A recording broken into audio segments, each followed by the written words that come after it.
This is Capitalize Your Finances, the show representing you, a select group of excited, ready, and fired up listeners seeking to potentially maximize your money moves and get after it. We don't settle for generic advice of always and nevers. Our currency is our intellect, and we constantly seek the logical way of likely creating advantages to potentially maximize wealth for our personal and unique situations. The show brings you this step-by-step framework to capitalize your finances in the aspects of your financial situation, and we strive to explore strategies and ideas to potentially help you capitalize on your financial decisions. We are capitalizers, and this is our show.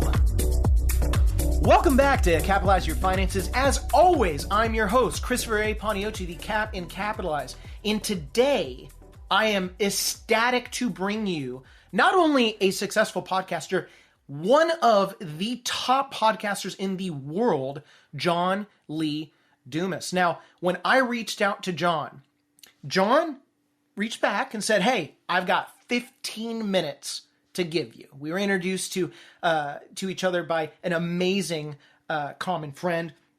And one of the things that I wanted to pick his brain at was not only the professionalism of how he got started nearly a decade ago on Entrepreneurs on Fire, his podcast, but I wanted to dive into a smidget of the financial focus of what he did to not only capitalize on his finances within his main business, but then extrapolate that over the course of really his comprehensive career. Because he's much more than just a podcast host, okay? He's a mastermind guru. He's a fellow author, just like yours truly. He has a ton of merchandise. He's done all types of things.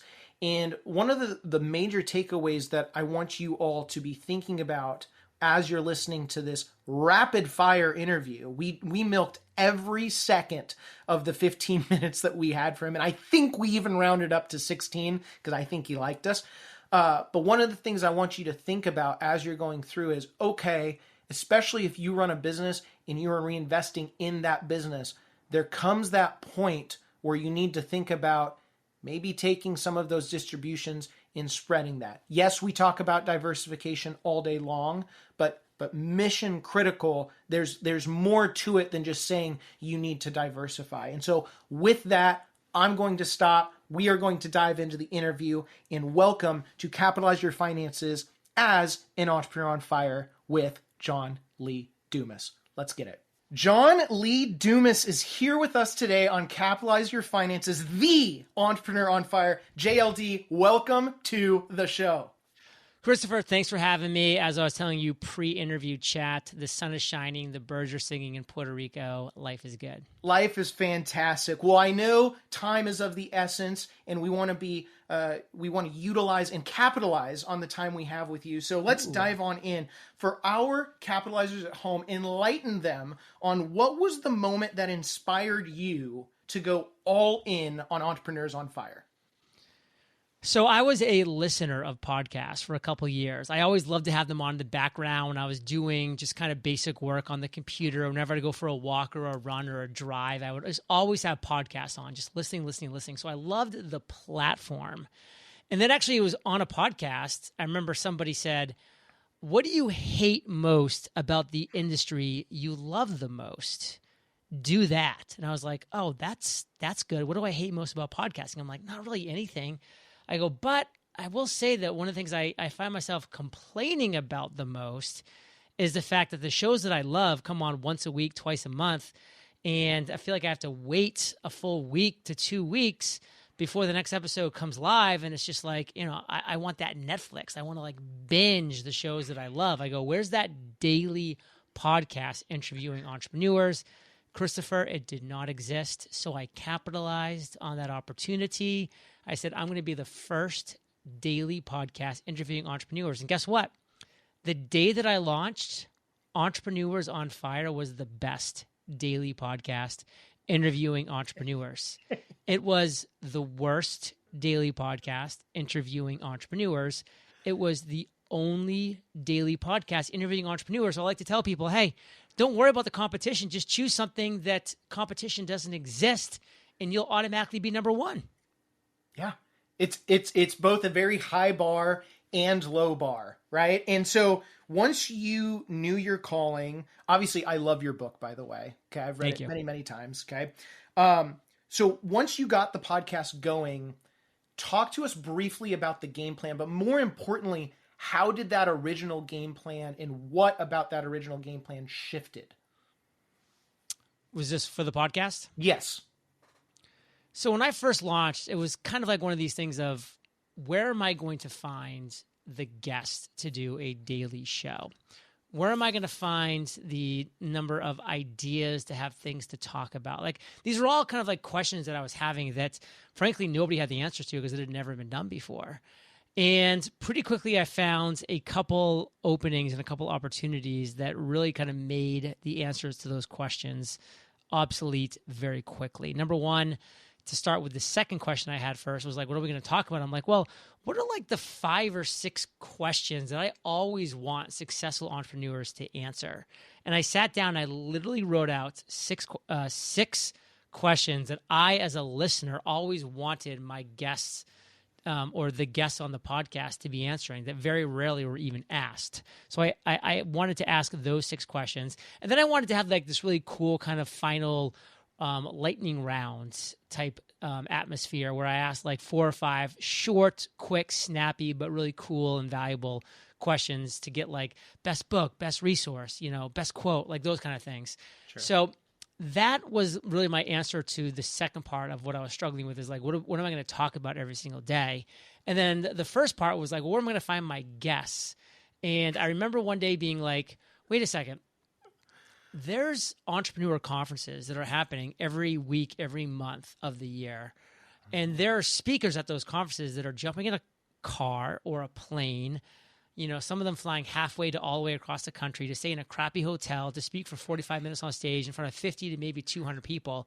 You're telling me these same people who are experts in their field wouldn't wake up on a Tuesday morning, pour a cup of coffee, stay in their bathrobe, because I do an audio-only show, and do a 20-minute call on an area that they are knowledgeable about, and have the opportunity to get actually in front of more earballs than that aforementioned interview/keynote presentation that they were giving. And that was the pitch that I gave people. So I was getting yeses. I would literally just go to Google and I would just type in top entrepreneur conferences 2012, because that was the year that I launched. Right. And all of these articles came up about the top entrepreneur conferences. I would just go to those articles. Then I would go to the website of those conferences. I would click on the speakers tab, and there's 15, 20, sometimes 150 speakers at these events. There's their contact information right there. I'd reach out to them and give them the pitch. And before I knew it, I had guests for days, for weeks, for months, for years. Yeah. Yeah. Well, and also happy 10-year anniversary, by the way. That is a huge accomplishment. I mean, we started in February 2021, and I feel like almost 2 years as of this recording has been a long time. But then to think about 10 years every single day, my hat goes off to you.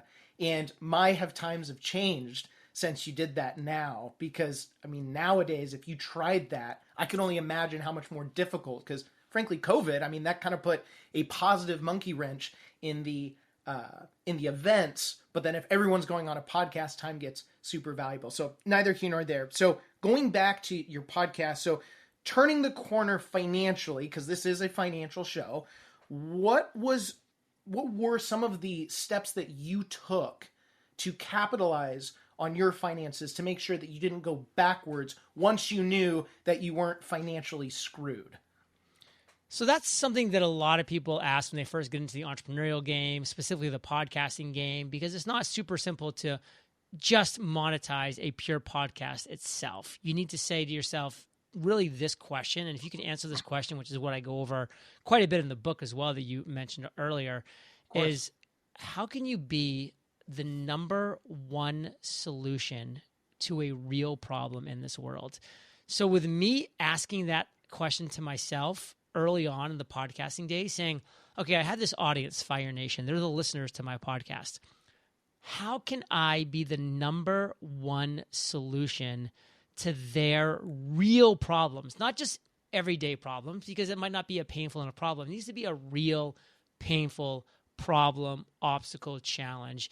And so I was able to come up with a few real problems by asking my audience, by engaging with my audience and saying that very question, like, what's your biggest struggle right now? And getting their response and then saying, okay, I can create solutions for this, and for that. And that allowed me to come up with the first few products and services, coaching, mastermind, journals, all these different things to allow me to serve my audience better. And that's when the monetization really turned its corner. And it was really at month 13 where we had our first 6-figure month in the podcasting space that I said, oh, I think we're onto something here. And actually, we just published our 110th monthly income report in a row. And I'm proud to say every one of those income reports since that first one back in 2013 has been over $100,000 of net profit every single month. Capitalizers, this episode is sponsored by the best-selling book, Capitalize Your Finances, the how-to framework that takes you from compoundingly clueless to monetarily magnificent. Regardless of where you're at in your financial life, whether you're just beginning to express interest and commitment to your personal finances, at the pinnacle of your career, winding down into retirement, or thinking about your legacy for future generations, this book walks you through every step of the way so you can succeed on your terms and with your own values and passions guiding you. After reading this book, you will officially have Christopher A. Panayotu, the Cap in Capitalize, in your back pocket, guiding you in detail through every step of the way so that you can take charge of your finances, not the other way around. Head on over to Amazon.com today and start capitalizing your finances to the fullest with this incredible book, Capitalize Your Finances, the how-to financial framework that takes you from compoundingly clueless to monetarily magnificent. And now, back to the episode. Well, and I commend you for being so black and white and open and honest with those numbers. And I would even say some people would go, wow, like this is really out there. I mean, he is not hiding anything. But I think for most entrepreneurs, they appreciate it because very often you hear this mumbo jumbo and it's very motivational and inspirational. But then you leave and you go, okay, well, there wasn't any numbers. There weren't any substance. And that's what I love about you and your book and your nation and in the fact that you give guidance, but then you also give some black and white numbers like, okay, this is what you need to do, or this is what I have already done to be successful. And that's very, very rare. So kind of going off of that, what would you say is the best financial advice you would give aspiring podcasters out there that are looking to become the next entrepreneur on fire? Well, I've already given my best advice, so I'll give my second best advice. My first best advice, just to remind you guys, is become the number one solution to a real problem. If you do that, you will make money because people will beat a path to the doorstep for the solution to the number one problem that they have. They will find you, and they will ignore the second best solution to eternity. That's just how it goes in this world. The next best advice I would say is, listen, you've got to learn to keep the money you make. It's one reason why I'm in Puerto Rico. It's the reason why chapter 17, step 17 of the Common Path to Uncommon Success is keep the money you make. Because I've seen it for years and years and years. Entrepreneurs have been making $100,000 a year and they spend $125,000. They make $600,000, they spend $750,000. They make $1 million, they're spending $1.1 million. Or they're just under and they're just getting by. And they're like, where's all the money at the end of the year? They're not keeping the money they make because the reality is money makes money. And so when I was able to come down here to Puerto Rico in 2016, buy a house for $1.9 million, I was just able to potentially sell this house. I got an all cash offer back in December of last year for $6.5 million. That's money making money. That's my money investing into a house, making money over the last 7 years of me living in this house. Now, if I was still in California, I'd be paying egregious taxes and I'd still be living in a 2-bedroom apartment that wouldn't have been building any equity. So that's kind of one of the things I really want people to think about and to stress when they're looking to build real wealth, to build real financial stability and freedom, because that's the tagline of the book, building financial freedom, lifestyle freedom. You got to keep the money you make. You can't just I do love the attitude of investing in yourself and investing back in your business. And you do need to do that to a level. But what are you putting aside every month, every year that's just a bucket of money that you can grow into more money, because money makes money. I've been able to make some fantastic investments in businesses that I believe in. Some of them might very well go to zero. Some of them are going to the moon. Some of them in between. But there are investments that I would not have been able to make if I wasn't keeping the money that I made from Entrepreneurs on Fire. Sure. No, that's a great point. Well, and it's the whole saying of Warren Buffett, the two most important rules in life. Rule number 1, don't lose money. Rule number 2, don't forget rule number 1. Now, I know time is valuable. So before we go, I did want to ask, as you ask all of your listeners, what is JLD pursuing right now that gets him absolutely fired up to wake up every day? Tell us about the products. What are you doing with your time in Puerto Rico? I am right now at 42, almost 43 years old. My birthday is coming up pretty shortly here, focusing an enormous amount of time on health and wellness, because I've spent 10 years building like financial stability of, a financial war chest. And I'm going to keep doing my thing with Entrepreneurs on Fire. I'm going to keep exploring different opportunities that are out there with investing and with, other kind of business opportunities that I see. But man, my top priority by a long shot is health and wellness, because I do love the quote and live by it that, the healthy person, which is me, they want 1,000 things. And I do want 1,000 things, but the unhealthy person only wants one thing. Yes. And that's to be healthy. And I don't ever want to be that person. I mean, of course, we all at one point will be unhealthy and then we die, and that happens. I'm not trying to pretend that's not the reality, but I want to put that off as long as possible. I want to be healthy as long as possible so that I can focus on all the things. And then when, I'm unhealthy, there's only one thing I can focus on, which is trying to get back to being healthy. And for me, that's the biggest focus point. Sure. And are you talking like workout specifically, nutrition, hiring a trainer? I mean, what does that encompass for you? All of the above. So I have a fitness trainer that I work out with 3 days a week for weights. I've got an infrared sauna that I'm in 7 days a week, a cold plunge, red light therapy.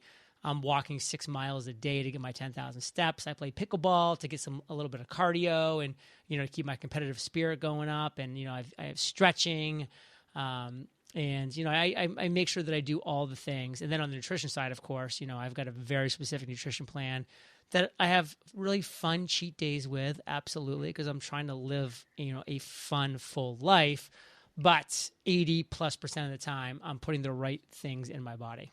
Sure. So the rapid fire question before we wrap it up, best cheat day meal. I'm just going to say best cheat day, consumption of some type of food by a long shot is chocolate chip cookie dough, Ben & Jerry's. Oh, okay. So we went with the ice cream, because normally, like my bodybuilding friends, it's either, pancakes or pizza or burgers, but we're going cold, which I love. We're going real unhealthy. We're going real cold. Because for me, like, I actually love eating really healthy food for my main meals. Like, I actually really enjoy it. And I actually don't enjoy eating unhealthy food like pizzas and stuff, because I kind of feel like crap afterwards. But when it comes to ice cream, man, it's just all day, bring it on. Well, that's good to know, because next time we mail something down to Puerto Rico, which is high risk, high reward, because by the time it gets to you, it's probably going to melt. But we will try to have it in a freezer for sure. We will send you that Ben & Jerry's. So to wrap it up, JLD, where can people go to find you? The book is uncommonsuccessbook.com. That'll get you to the place you can check out more about that. eofire.com is my headquarters. We have a lot of free courses for entrepreneurs, a great newsletter, and of course the podcast, 7 days a week, interviewing the world's most successful entrepreneurs, Entrepreneurs on Fire. We have 3,700 episodes, 130 million listens, over 2.5 million listens every month. A lot of people are listening. You should too. And I already do. So with that, JLD, thank you so much for coming on Capitalize Your Finances. And we're going to have you back really soon. Love it, brother. Adios. That concludes today's episode of Capitalize Your Finances as Entrepreneurs on Fire with the legendary podcaster, John Lee Dumas. If you have any questions about today's episode, You already know the drill for the capitalizers that have been committed to listening since day one. You can either shoot me an email, chris@capitalizeyourfinances.com, or you can give us a call at 253-214-3050, and I would be more than happy to answer any questions that you had regarding today's episode. And then lastly, if you're thinking of anyone that you would like to have on the pod to enlighten you on how they have capitalized on their finances to the fullest, you know the drill. Shoot me a message and we will do our darnest to make that happen. As always, I'm your host, Christopher A. Paniotti, the Cap and Capitalize, and until next time, keep capitalizing. Christopher Paniotti is a registered representative with and securities and advisory services offered through LPL Financial, a registered investment advisor and member FINRA SIPC. The investment professionals are affiliated with LPL Financial and are conducting business using the name Capitalize Your Finances, a separate entity from LPL Financial. John Lee Dumas is not affiliated with Capitalize Your Finances or LPL Financial.